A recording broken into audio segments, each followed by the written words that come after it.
Why is Mexico not a superpower? Or in other words, why is Mexico so weak? Firstly, let's confront geography. A fundamental aspect often overlooked, yet profoundly impactful, is Mexico's geographical disposition. With a population of about 129 million, Mexico is the 10th most populated country in the world.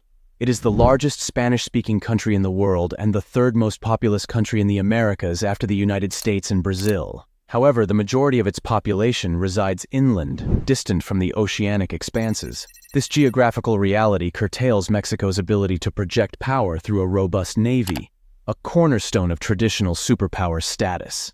Without direct access to maritime routes, Mexico's influence on international maritime affairs and trade is inherently limited, constraining its global reach.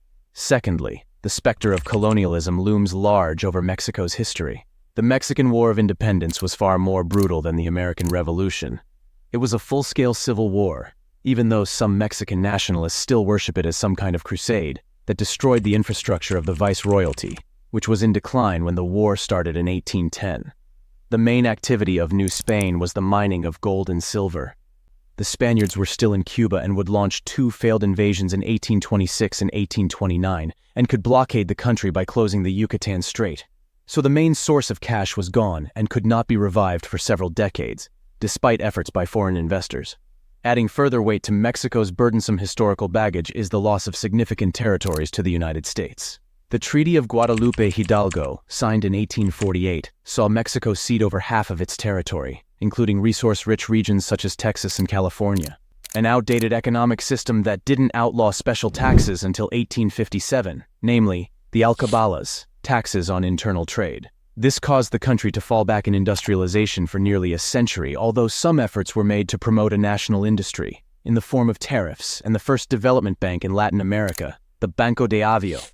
So why is Mexico not a superpower?